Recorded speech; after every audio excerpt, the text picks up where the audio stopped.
Hi everyone, we're going to determine whether our series converges or diverges. If it converges, we're going to find its sum. Alright, so let's look and see what we have. We have this n squared minus 1, and that equals n plus 1 times n minus 1. So we can set this up as partial fractions and write that 4 divided by n squared minus 1 equals a divided by n plus 1 plus b divided by n minus 1. When you clear the fractions, you're going to get 4 equals a times n minus 1 plus b times n plus 1. All right, if you let n equals 1, you're going to get 2b equals 4. So b equals 2. And if we let n equals negative 1, we're going to get negative 2a equals 4. So a equals negative 2. Therefore, what we have is a telescoping series, and this equals the sum from n equals 4 to infinity of 2 divided by n minus 1. I'm just substituting in my a and b. And then it's going to be minus 2 divided by n plus 1. So this is a telescoping series. All right. So now we're going to go ahead and take the limit of this. And I'm going to do it on another slide. So when you do this, you're going to get the limit as n approaches infinity of our sum of n equals the limit as n approaches infinity. Now, for n equals 4, and remember, I'll go ahead and write this here.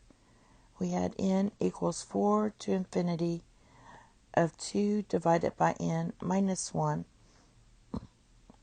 minus 2 divided by n plus 1. So for n equals 4, you're going to get 2/3 minus 2/5 plus for n equals 5, you're going to get 2/4 minus 2/6. For n equals 6, you're going to get 2/5 minus 2/7 plus dot dot dot plus, and now we're going to work backwards a little bit. We're going to get 2 divided by n minus 3 minus 2 divided by n minus 1. And this is for n minus 2. Now for n minus 1, we want to go all the way back to n here. So we did the first 3, and we're going to do the last 3. So then we'll get n divided by n minus 2 divided by n plus 2 divided by n minus 1 minus 2 divided by n plus 1. All right, so that's just going from n to 6, and then we're going to n. All right, let's see what we can cancel out. These 2/5 cancel out here. These stay the same, and the 2/6 is going to cancel out. The 2/7 are going to cancel out. So basically, 2/5 was our first to cancel. The higher terms, 2 divided by 6 and 2 divided by 7, will also cancel. So we're going to mimic the first cancellations with the n terms. So basically, 2n minus 1 will cancel, 2n minus 2, and these two. So I'm just mimicking it. Here's your first term, here's your last term.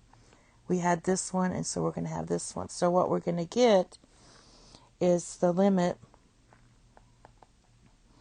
as n approaches infinity of s sub n equals the limit as n approaches infinity of 2/3 plus 2/4 minus 2 divided by n minus 2 divided by n plus 1.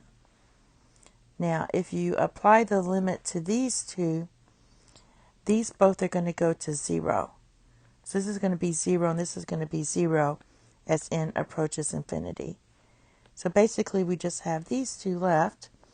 This is 1/2. Can I squeeze it here? So basically we're going to get 2/3 plus 1/2. And this is going to equal 4 plus 3 divided by 6. So our sum equals 7 divided by 6.